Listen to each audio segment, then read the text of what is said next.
Hello there and welcome. This is Father Marcus from the Costa Blanca Anglican Chaplaincy, spending just a few moments with you this afternoon, looking forward to our worship tomorrow. When we get to church tomorrow, we're going to sing gently into our masks this beautiful hymn.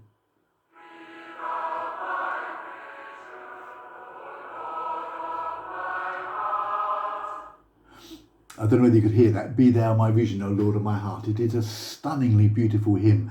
And it's one of those pieces of poetry that is just crammed with a whole range of different ideas all at once. And it's one of those hymns that we know so well that we almost take the meaning for granted. But I promise you, there's an awful lot more in it than we might get at first hearing or reading.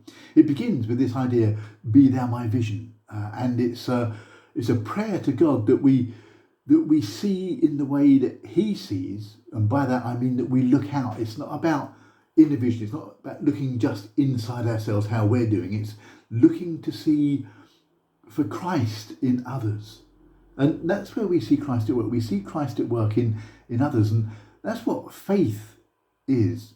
Faith is that gift that is given to us in order that we can see the grace of God at work in other people. And that's what this hymn begins with. It's a call upon God to give us His grace in order that we can see the great things that He is doing amongst other people. And then it's about thought. Be my thought. And it's that idea that we are called to think like God and not think as the world thinks. When Peter doesn't want Jesus to go up to Jerusalem and suffer, he says, this mustn't happen to you. And Jesus says, get behind me. You think as men think and not as God thinks. And this hymn, this prayer, is about us trying to think godly thoughts. And then it goes on about wisdom.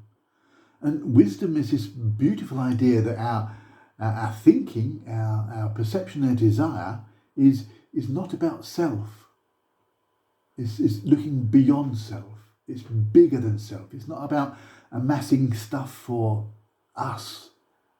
It's about seeing a much bigger picture, a picture where God is at the centre of it. And then it talks about Father, this relationship that we have with God. It's so close, such a close relationship. Jesus refers to God in those lovely, simple terms, Abba. It's more like daddy. It's this close thing. And those people who've had a lovely relationship with their dad will understand that there's nothing greater than being embraced by the very person who brings you into being. And this is why we can refer to God as daddy, as Abba, as that close, beautiful, wonderful, joyful relationship. And then there's a sequence of words in the hymn that come out. Be there my breastplate, be there my armour, be there my shelter. And all of these things are things that are there to protect us. And there's a lot of dreadful stuff around at the moment, but has been throughout history. Things happen, and we want this sense of being sheltered under the wings of our Father, or we want this protection. We want to feel okay. And sometimes when it's a really tough time, we feel like, well, we're not being sheltered at the moment. We're not being protected. But here's the thing, you try coping with everything that everyone's got to cope with without the presence of God. And that would be a very different situation. So sometimes we can't spot it. Yes, that is true. But that doesn't mean to say, just because we can't spot it, that God isn't there. And our faith can give us an incredible amount of comfort and strength, particularly when we need it most.